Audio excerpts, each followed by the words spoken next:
right, joining us now, North Dakota Senator John Hoeven, great friend. Senator Hoeven, thank you for helping us as always, sir. I got to ask you this. So we had a good interview with Mike Pence yesterday, and he reminded, I didn't even know this, you probably do know this, there's something still left that was put in 2007, if my memory serves me. It's called the House Select Committee on the Climate Crisis, and it was put in by Nancy Pelosi. Now, I know I'm old and infirm, but I believe you were a House member at one point when you climbed the ladder. If that's wrong, please tell us that's wrong. But the House Select Committee on the Climate Crisis, can we not get rid of that, Senator Hoeven? Well, no, I wasn't in the House. Actually, I was a governor before I came to the Senate. But my recollection is that, you know, again, this is one of these committees that she put together that is all about the Green New Deal and climate change and all those kind of things. And you can see where that kind of approach has gotten us, because that's exactly what the Biden administration has done, and that's why we're pushing back so hard. And you and I talked about it before, but here we go again. We have higher energy prices, we have inflation, we have the shortest stock of diesel supplies. We're down to like 25 days in terms of our diesel supply, lowest since 2008. And that just, again, portends more constraints, higher prices, same old thing, because we're not producing more oil and gas here at home. And that's, again, a function of Biden putting the handcuffs on our energy producers. You know I love it when you use that handcuffs. You were the originator of the handcuff metaphor. It would be kind of interesting. It's going to be hard to beat the veto pen, but inside the House, surely the House Speaker, Kevin McCarthy, whoever it's going to be, can get rid of this goofy committee, if nothing more than as a symbolic gesture.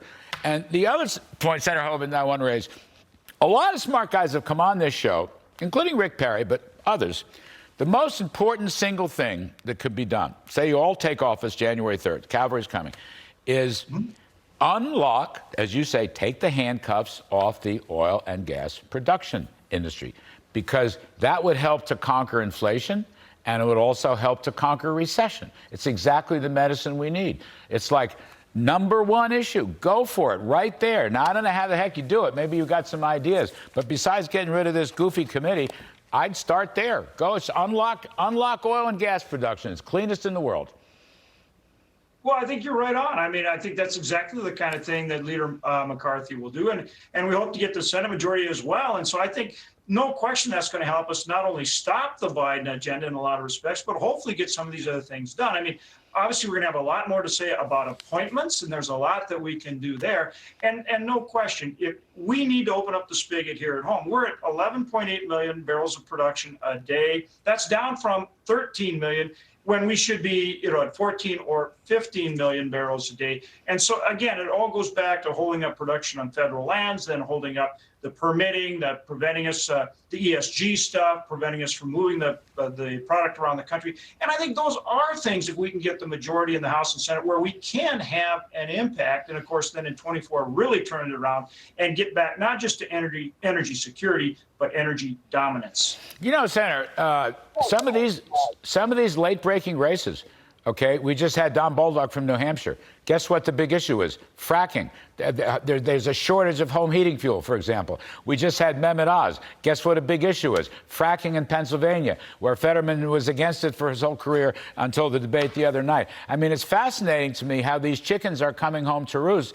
You're going to wind up during the cold season, people are going to want more home heating fuel. They're going to want more natural gas. They're going to want more oil. And they're not going to take no for an answer.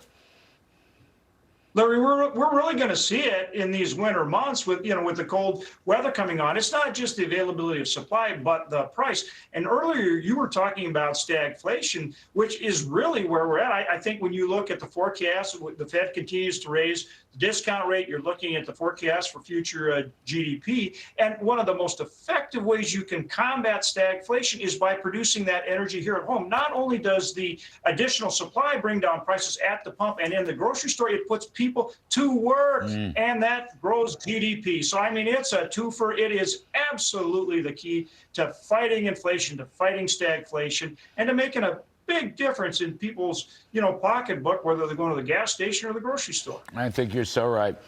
Senator Hoeven, you're the best. I think out of the chute, I really think should be top priority. Why not? Go for it and put the pressure Yes. on right away. You're great. Senator John Hoeven, North Dakota, thank you, sir. Appreciate it, as always.